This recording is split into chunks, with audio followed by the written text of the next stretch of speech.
ನೋಡಿ, ಈ ಎಲ್ಲದಕ್ಕೂ ಒಂದು ರೆಗ್ಯುಲೇಟರಿ ಅಥಾರಿಟಿ ಅಂತ ಇದೆ.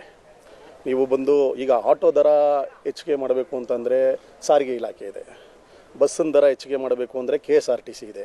ಈಗ ಪೆಟ್ರೋಲು ಗ್ಯಾಸ್ ಸಿಲಿಂಡರ್ ದರ ಹೆಚ್ಚಿಗೆ ಮಾಡಬೇಕು ಅಂತಂದರೆ ಸೆಂಟ್ರಲ್ ಗೌರ್ಮೆಂಟ್ ಇದೆ, ಸ್ಟೇಟ್ ಗೌರ್ಮೆಂಟಿಗೆ ಕಮಿಷನ್ ಹೋಗುತ್ತೆ.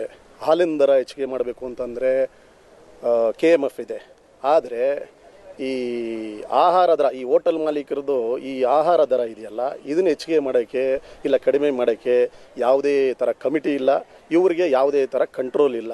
ಇವರು ಮನಸ್ಸಿಗೆ ಬಂದಂಗೆ ಮಾಡ್ತಾ ಇರ್ತಾರೆ.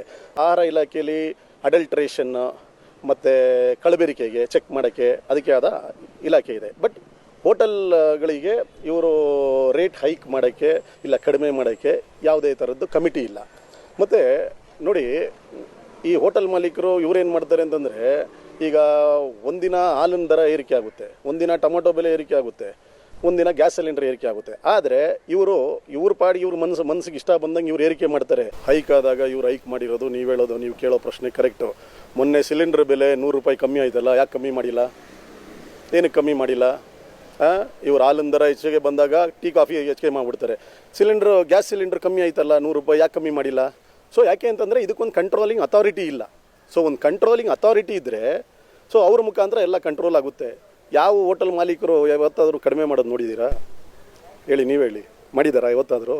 ಅವ್ರ ಏರಿಕೆ ಏನಿದೆ ಅದನ್ನೇ ಕಾಮತ್ ಬೋರ್ಡ್ ಗೊತ್ತಲ್ಲ ನಿಮಗೆ, ಆ ಬೋರ್ಡಲ್ಲಿ ಏನು ಅಂಟಿಸ್ಬಿಡ್ತಾರೆ. ಯಾವತ್ತೂ ಹೋಟೆಲ್ ಮಾಲೀಕರ ಸಂಘದವ್ರು ಯಾವತ್ತೂ ಕಮ್ಮಿ ಮಾಡಿಲ್ಲ. ನಾವು ಬಂದು ಹೋರಾಟ ಮಾಡ್ತಾ ಇರೋದು ಸಮಾಜ ಪರ ಹೋರಾಟ. ಓಕೆ, ನಾನೊಬ್ಬ ಸಮಾಜ ಪರವಾಗಿರೋ ವಕೀಲರು ನಾವು. ಸೊ ಅದರಿಂದಾಗಿ ಏನು ಈ ಏರಿಕೆ ಏನಾಗಿದೆ ಅದನ್ನು ನಿಯಂತ್ರಣಗೊಳಿಸಬೇಕು ಅನ್ನೋದೇ. ಎಲ್ಲದಕ್ಕೂ ರೆಗ್ಯುಲೇಟಿಂಗ್ ಅಥಾರಿಟಿ ಇದೆ, ಇದಕ್ಕಿಲ್ವಲ್ಲ. ಸೊ ಇದಕ್ಕೊಂದು ಕಮಿಟಿ ಬರಬೇಕು ಅನ್ನೋದೇ ನಮ್ಮ ಉದ್ದೇಶ, ಬಿಟ್ಟು ಬೇರೆ ಏನೇನು ಅಲ್ಲ. ನಾವು ರೆಪ್ರೆಸೆಂಟೇಷನ್ ಕೊಟ್ಟು ಅದಕ್ಕೆ ಅಕ್ನಾಲೇಜ್ಮೆಂಟ್ ಬಂದಿದ್ದೀವಿ, ನೋಡ್ತೀವಿ, ಕಾಯ್ತೀವಿ. ನಾವು ಆ ರೆಪ್ರೆಸೆಂಟೇಷನ್ ಮೇಲೆ ಇವ್ರು ಏನು ಆ್ಯಕ್ಷನ್ ತೊಗೋತಾರೆ ಅಂತ ನೋಡ್ತೀವಿ.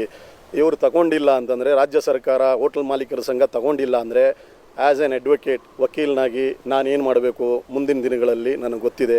ಇದರ ಮೇಲೊಂದು ಕೇಸ್ ಮಾಡ್ತೀವಿ, ಹೋರಾಟ ಮಾಡ್ತೀವಿ.